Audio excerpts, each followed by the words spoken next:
कितने के मेहर बांधे यहाँ शादी में? 20 लाख। क्या? 20 लाख। 20 लाख?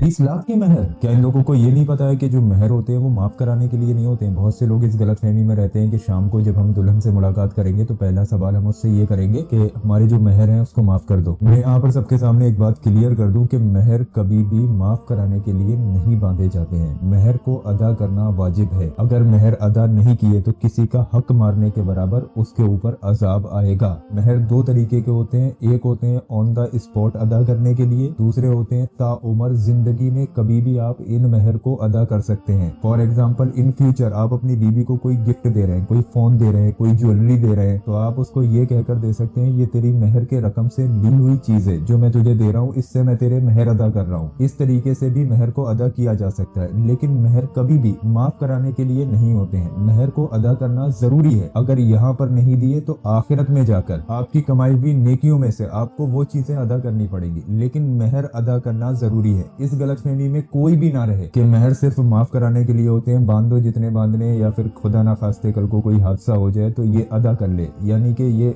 जुर्माने के तौर पर जमा कर दे। ऐसा कुछ नहीं होता है। मेहर जितने बांध दिए उतने अदा करना जरूरी है। अगर मेहर अदा नहीं किए तो इसका अज्र आखिरत में आपको भरना पड़ेगा। तो जो लोग इस गलतफहमी में है कि मेहर माफ कराने के लिए होते हैं, उन लोगों तक मेरा ये पैगाम पहुंचा दें, ज्यादा से ज्यादा निकाह को आसान करें। मेहर उतने ही बांधे जितना बंदा अदा कर सकता है। तो जितने भी खुराफाती लोगों ने ये 20 लाख रुपए की रकम जो मेहर में बनवाई है इसको खत्म करो। तुम तो अपने घर पे जाकर अभी सो जाओगे, लेकिन अदा दूल्हा को करना है। इसलिए इस रकम को 2000 रुपए कर दो ताकि बंदा आसानी से इसको अदा कर सके।